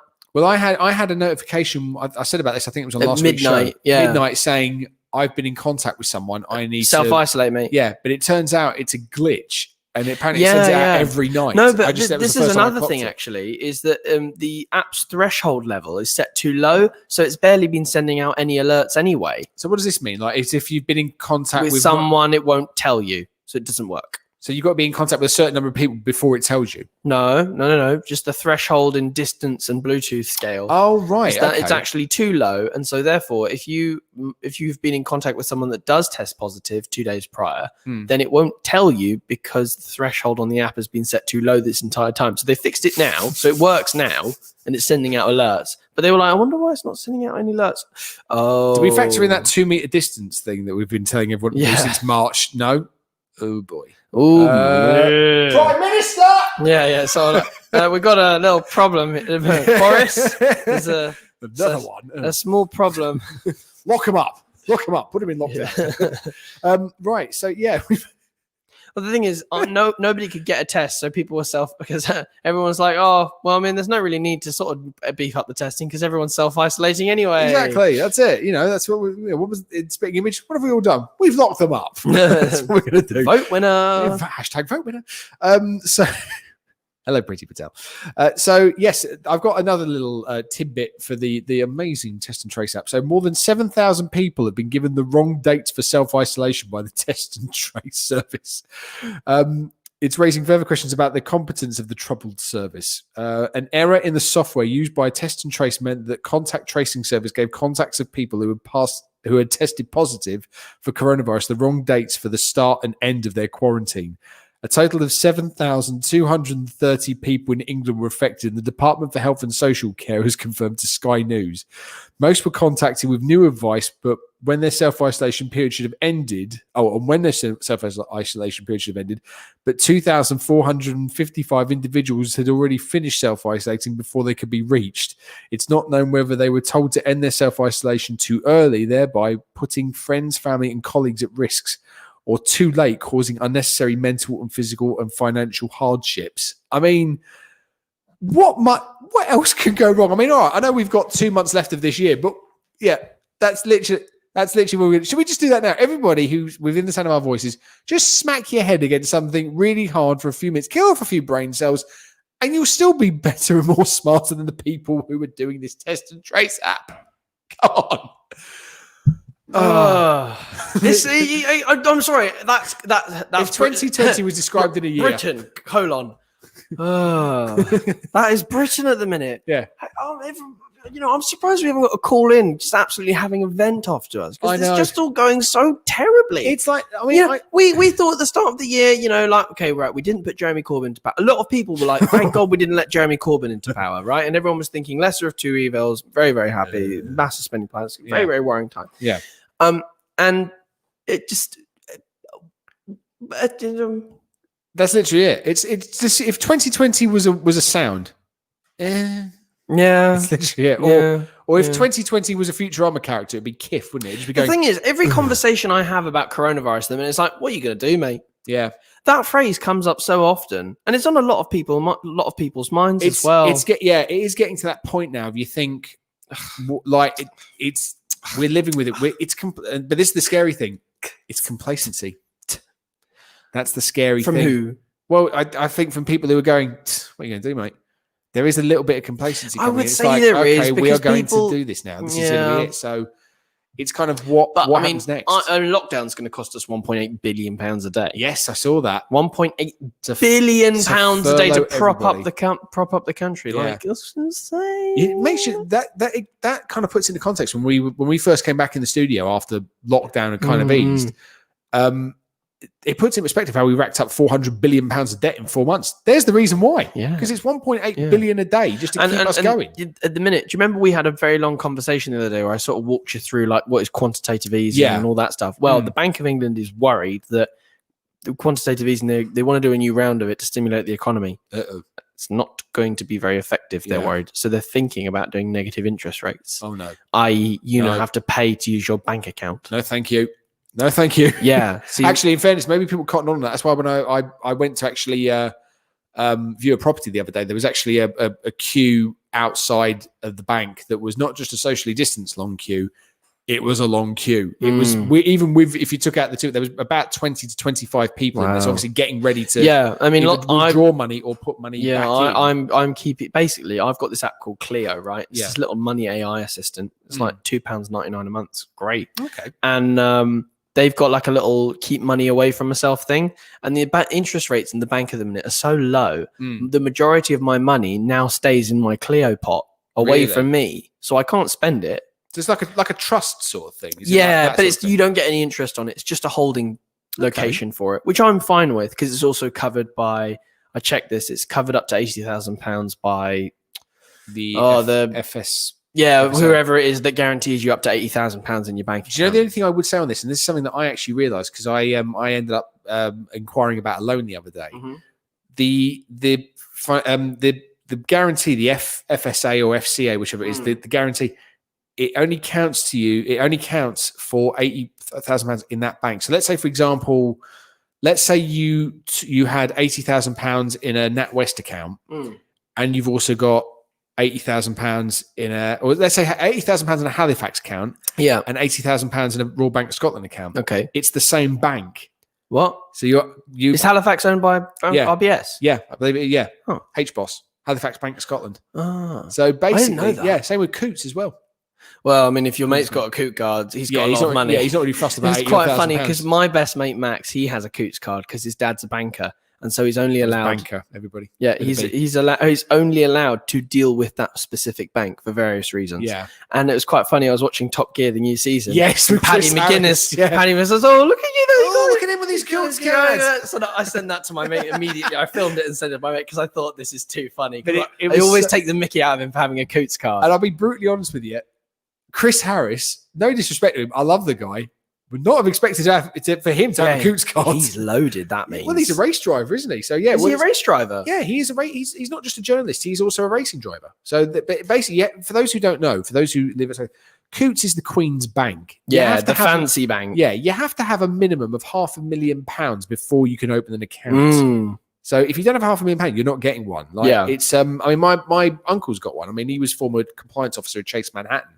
So, he's got a little bit, but it's kind of, it's one of those things that I actually didn't realize that. So if you've got anything that's like Halifax Bank of Scotland, I think NatWest as well, I think it's or like Lloyd's and TSB when they split apart. Yeah.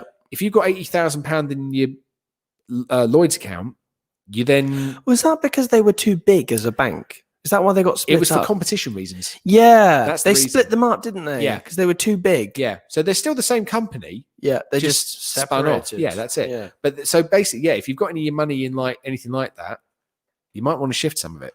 There you are. See, we provide financial advice. Financial advice. Because if you didn't know that, it is the financial conduct, the FCA. You were completely right. FCA. Is the FCA only guarantees you money up to your bank account if the bank goes bankrupt to £80,000. Yeah. Which is why when RBS nearly went bankrupt and the government bailed them out, lots of people were terrified. Exactly. And same with like Northern Rock, where that's owned. Well, Northern Rock's gone now, but where that's owned, it's Virgin Money. Loads of people lost a lot of money on that. But yeah, so basically, if anyone can hear us, if you check your bank accounts, because if you are lucky enough to have a little bit of money like that, just spread it around. So it's because at the end of the day, you're going to lose it. So you're welcome, everybody. Yeah. Anyway, right. Well, we are going to go to our last break, and then. Really? Well, I think we're getting close to it. I know that, but it's just gone so quick. I know. Do you know what? It's also We get into Yeah, a little fun. good conversation, don't we? And then we just and then we can do the game. We've got the game afterwards. We've got the game. And also we've got another little funny story, which we'll tell you later on after the break. But yeah, let's go pay the bills and stay right there. Keep it locked to Revive FM. This is Aisha. Her father died in an accident at a very young age. She lives with her mother and siblings. There are millions like Aisha who do not have access to the very basics of life, resulting in her and many others not being able to attend school. Through Minhaj Welfare Foundation, your charity is dedicated towards supporting the full needs of orphans and needy children around the world. Donate today. Call us now, 0300 3030 777, or visit us on minhajwelfare.org. Rosia Plumbing, the boiler specialists. We do new boiler installations, full house central heating systems, underfloor heating, boiler repairs, boiler servicing, and gas safety certification for landlords. With some of the best prices in town, there's no job too big or too small for our qualified engineers. For a free, no obligation quote, contact us now on 07956 282 948. Rosia Plumbing, the boiler specialists. Super Best Meze Grill, the Turkish restaurant where all our food is prepared to perfection. Our mixed grill family platters include lamb shish, chicken shish, Adana kebab, lamb ribs, chicken doner, chicken wings, and lamb chops. And all are served with rice, salad, along with a selection of our cold mezes. To see our full menu, go to superbestmezegrill.co.uk. For the perfect dining setting, visit us now at 21 to 23 Broadway, Stratford, E15 4B, or call 0208 555 333 5. Super Best Meze Grill. As winter approaches, here's a critical reminder of coronavirus symptoms from Dr. Gupta. The main symptoms of coronavirus are a high temperature or a new continuous cough, or a sudden loss or change in your sense of smell or taste. If you have any of these, to protect yourself and others, it is critical you isolate at home, even if you don't feel too bad. And you must book a test immediately. Use the NHS COVID-19 app or go to gov.uk/coronavirus. Stay alert. Control the virus. Save lives. If you're looking for a unique bespoke cake made especially for your big day, then look no further. Here at Sugar Sprinkle Cakery, we design some of the most imaginative and delicious home-baked cakes for your special occasions. We do fresh cream, buttercream, eggless, and vegan cakes. Check us out on Instagram or Facebook at Sugar Sprinkle Cakery, or just call 07932 665 833. That's 07932 665 833. We're facing the biggest health challenge of our generation, and we've shown that together we're stronger than ever. But to keep making a difference, we need to support each other. If you're a man and you've had coronavirus recently, then you might just have the antibodies to help save lives in your blood plasma. That's why we urgently need men to donate. Giving blood plasma is safe and easy. Be the difference. Search Donate Plasma or call 0300 123 2323 today. Nikah, talaq, counseling on matrimonial disputes, Islamic wills, Islamic law of inheritance, or an Islamic verdict on any other issue. The Muslim Sharia Council is at your service. We provide official certification, and our experienced and highly qualified imams are available to provide you with guidance when needed. MQI London is based at 292 to 296 Romford Road, Forest Gate. We are open from Monday to Friday, 2 to 4 p.m. or alternatively, call us now on 0208 257 1786. Revive FM. 94.0. On the radio. On your mobile. And online.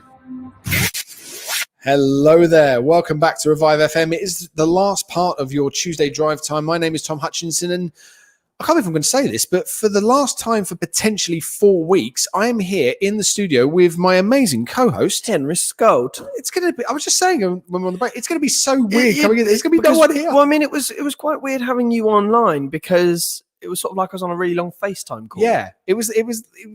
I mean, I was not having going to lie, flashbacks to the whole mate. Zoom thing. I blimmin' hate live streaming. Mm. It's just. I know it's very difficult to remain focused. Yeah, because I'll be honest with you, I just kept thinking to myself when I was in my room that time and doing it, I was like, okay, right. So is it not anything illegal or anything, but I just want to make sure. Oh, does my room look all right? All right, you're not going to see that. You'll see the little thing above. And I was like, then I kept getting distracted, thinking, okay, is my microphone sounding all right? And then it was like, oh, I've got all that dirty washing I've got to do. So it's like, because my laundry basket's kind of and you're over like, there and oh, stuff. that light bulb needs changing. Yeah. That's the worst thing. There was one actually above my head, which made things worse. Mm-hmm. Sorry, what were you talking about? The economic crisis in Venezuela? Yes, exactly. Yeah, that was it. So, and about the guy's got a wad of what? Sorry. Right. We're going to have a quick story, and then we're going to play Henry's game. So this is. So you might have seen this in the news on Monday. I'll say it's a feel-good story. It's kind of a funny story, but it's kind of a serious story as well. So, there was a train in a Dutch city, which basically was on like a viaduct type of thing. It had gone past the buffers at the end of its stop, and overshot. Brake failure, I believe. And overshot. It shot out all the windows and everything. The driver has been, I believe, arrested pending inquiries. Yeah. Well, I suppose obviously to see what had happened, but it was saved by a Dutch sculpture of a whale's tail. Yeah. So it's kind of, for those, I wish we'd have got a picture of it before we set it up. We could have put it on the live stream, but it's pretty impressive. Yeah, it's kind of, if you think of like the whole tram thing that was done in Coronation Street years ago, imagine that with a whale sculpture at the end of it. So it's kind of, if you imagine, there's a gap, obviously not to scale. That's the whale's tail for those who are watching us on Facebook or YouTube. The train has come off. There's probably about, I don't know, an 8-foot gap between the end of the actual viaduct and the it's sculpture. landed perfectly on the whale. Yeah, I mean the whole undercarriage has been totally destroyed. That train's out of service. Yeah, out of service. It's probably going to be sold for scrap, I'd imagine. But it's suspended 25 foot in the air. So this is the other thing. So it says the runaway train shot through the station buffer at 12:30 a.m. in Diakos metro station. Instead of crashing into the water below, the front carriage ended up suspended dramatically in the air, propped up by a silver, I can't even say the word, but silver cetizen, which is basically, it's a whale's tail. No passengers were inside the train when the incident happened. The driver was unharmed, although shaken.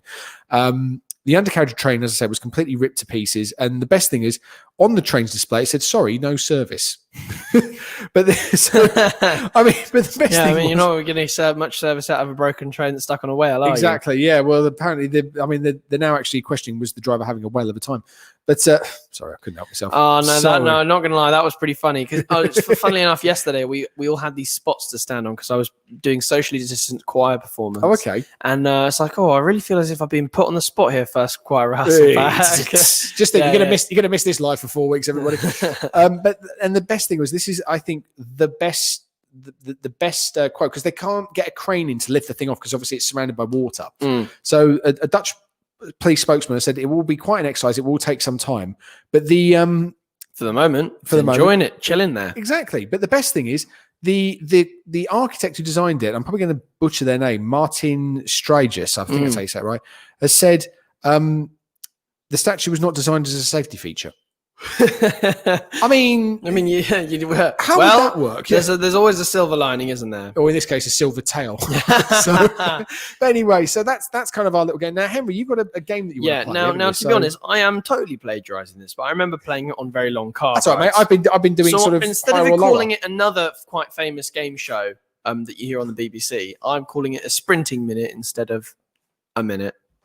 Oh, I know the one you mean. Yes. Right. So, Tom, I'm going to give you a topic, and you have to speak about this topic for a minute. You can't repeat yourself. You can't say you can't just go, for example, radio. That's not fair.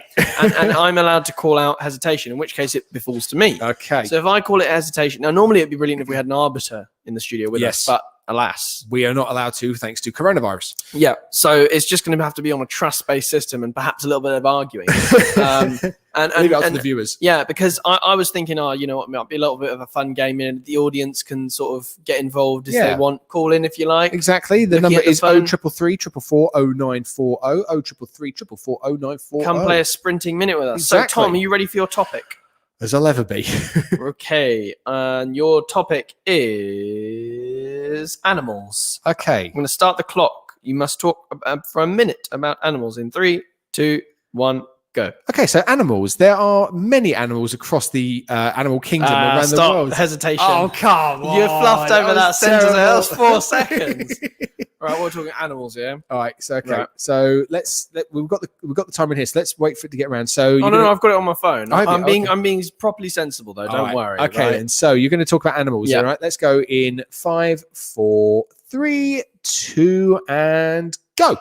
Hi, my name's Henry, and I have lots of animals in my house. We have 3 dogs, 2 birds. Actually, I think we've got another bird as well, but I'm not sure of its name. Maybe it died. It's really weird. But anyway, plenty of animals in our house as well. We've also got a rescue turtle, or is it a tortoise? I'm not 100% sure. I actually really wanted some koi carp once, but I mean, we had to settle for a stingray, which killed Steve Irwin. Anyway, moving on. We also have some chickens, and occasionally there was this bloke in my old house called Blake, and he was actually a really cool Moroccan bird that would sort of fly around the place. I also think that birds are actually really interesting animals in general. But do you know what's more interesting is cows and bats. Bats possibly gave us coronavirus, and boy, is that a tricky thing, because my uncle made quite an inappropriate joke to do with the Chinese and bats, but I'm not going to say it on live air because I'd get in a lot of trouble.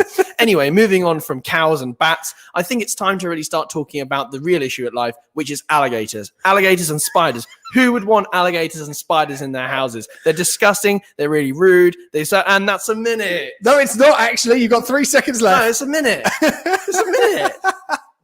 All right, I'll let you have that one. I mean, you can tell that you ran as an MP. You can tell. Yeah, well, I mean, imagine going on BBC One and having to do an interview and just blag your way through for the policy's absolutely fine. And actually, I think that what's more important here. Well, that's what that cab driver did, didn't they? When they picked him up and they thought he was talking about something. He was like, I don't know what I'm doing here. I'm just here to pick someone up. All right. All right. Should we try and do one more? Do you want another one? I'll try and see if I can beat 4 seconds. Would you like me to start, or would you like to start? I'll tell you what. Go on. You start. All right. What do you want to choose a topic? Okay. So, this is going to be fun. Quick. All right. I'm going to go for hesitation. Do you know what? I'm going to go for MotoGP because we all know that's my special subject. Broaden it a little bit because I don't know a lot about MotoGP. Broaden it. Can we say like motorsport? Motorsport. Okay, right. Motorsport. Okay. Ready? In 3, 2. I'm going, or you're going? I'll go. You go? Go on then. All right. In 3, 2, 1. Hi there, my name's Thom Hutchinson. I'm here today to talk to you about motorsport, not just motorbikes, but also motor cars. You also have things such as the Australian touring cars, which are basically big V8 saloons. But the thing I really enjoy is MotoGP. Now, my favorite rider is Valentino Rossi. Why am I talking so fast for? Valentino Rossi is one of my favorite riders because not only is he a 9-time MotoGP champion in the top class, he's also a 250cc world champion and a 125cc world champion. Yeah. For those of you who are geeks like me, that basically involves having 2-stroke engines, which are like 4-stroke engines, but a lot faster and a lot more compact. Now, the point of Valentino Rossi, why he is such a great man, is because the reason why I actually hesitation there, sir. That was not a hesitation. No, you stuttered over that sentence. You're like, realistic. No, that's really good. That's 40 seconds straight in. I could have kept going on that. That was really good. Say about I was like, I have to stop him on that one. All right, now the thing is, I don't know a lot about motorsport. All right, I'll tell you what, do you want to do a different topic then? No, we've got to continue. That'd be unfair, right? But I mean, I'll do my best to keep going with motorsport. It's only 20 seconds. How wrong could it go? Okay, right. Okay, ready? Right. You count me in. All right, so 3, 2, 1. Go. Motorsport's quite an interesting sport. I think the cars go quite fast. I've driven a car that goes quite fast once. It was like a Ford Renault GT, and it was like right in the ground, and I span out and I nearly ended up hitting a concrete barrier. I was absolutely terrified because the car began to spin after I came out of a chicane, and then I was worried I was going to smash into this concrete barrier and absolutely die. That's a minute. Nice. To be honest, that wasn't really around. I kind of feel like I might have been cheating a little bit there. That's all right. We'll call it. I was diverging. I'll tell you what, we'll call it 1-1. Maybe we try and do one next week. We can bring it back and then try and do it across the of course we can. Stream. I'll be up for that. Good. Yeah, right. Definitely. Now I'll tell you what we're going to do because obviously we have a song to play. Normally you've got a song to close us out. I do, yeah. So I've kind of got one here, and this is called, and you might know this, human music. Really? No, I'm joking. Yeah, I was thinking you're not finishing with this. I was just going to see how your reaction. No, basically. So I was thinking you're going to have that on for a minute. It's going to play human music. Oh my goodness! It's either that or snake jazz, one of the two. So human music. But right. So obviously, it's classic. I know it is classic. Though. Anyway, what are you planning on playing? Well, I'm actually planning on playing this song. So obviously, last week, entertainment world was rocked with the deaths of quite a few celebrities. So Sean Connery obviously was one of them. We've also had the news this week that I believe Bobby Charlton has been diagnosed with dementia as well. And also Cannon Ball. So Bobby Ball passed away last week at the age of 76, I believe. So he actually contracted coronavirus. And John Sessions has died. Yes, Spitting Image voiceover and comedian as well. I believe that happened today. So our thoughts and prayers go out to him as well. But the thing I always remember with Cannon and Ball was they always had a theme tune. Every comedian back in the day had to have a theme tune or a song to get them in. So like Morecambe and Wise always have Bring Me Sunshine. That's everybody knows that. And Cannon and Ball had one called Together We'll Be Okay. And I think seeing as we're going into lockdown, I thought it would be quite apropos to play that. So I'm going to play. It's only 2 minutes long.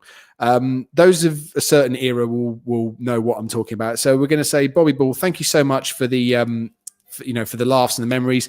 This is Cannon and Ball with Together We Will Be Okay. Stay safe, everybody. Laugh me a laugh, grin me a grin, and then I know that we can win. Dance me a dance, joke me a joke, and blow the clouds away. You gotta play me a tune, or sing me a song, and we can help push life along. Just you and me, come on and see, together we'll be okay. Open the door, open your heart, and then we've got somewhere to start. Just turn around, look what we found. Today's a brand new day. You gotta run with me now, I'll show you how. The world is waiting, take a bow. Show them it's you, what you can do. Together we two can win. A rock on Tommy, dance to a tune that this guitar sings. A rock on Tommy, just get up and spread your wings. Spread your wings, follow me through into the sun, and we can smile at everyone. You gotta join in with me, then we are free. It isn't hard to do. I said life is a song, so just sing along, and then we know we can't go wrong.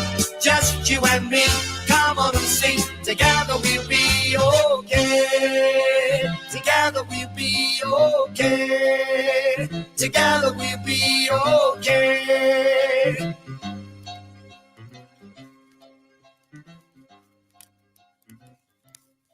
That wasn't that nice. I mean, That that's was really that's nice. a nice little way to end the show there. So, Very nice. Right now, for those of you who missed earlier on, obviously we are going to be in lockdown next week, so we know that we are not going to have to be, or we will be here. But me and Tom will be here. Yeah. So Henry's going to be in the studio next week. I'm going to be doing it at home. Yep.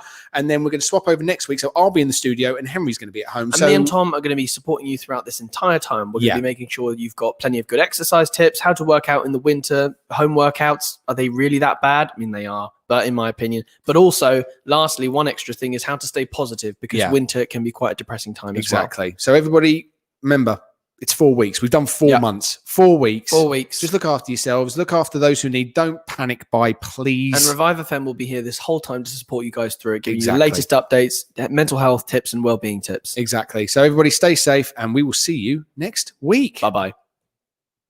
The new NHS COVID-19 app shows me my risk of coronavirus and helps me protect my mum. It lets me know fast if I've been in contact with other app users who have coronavirus, so I can quickly warn Dan. It shows me the risk level in my area immediately, so I can tell Sue.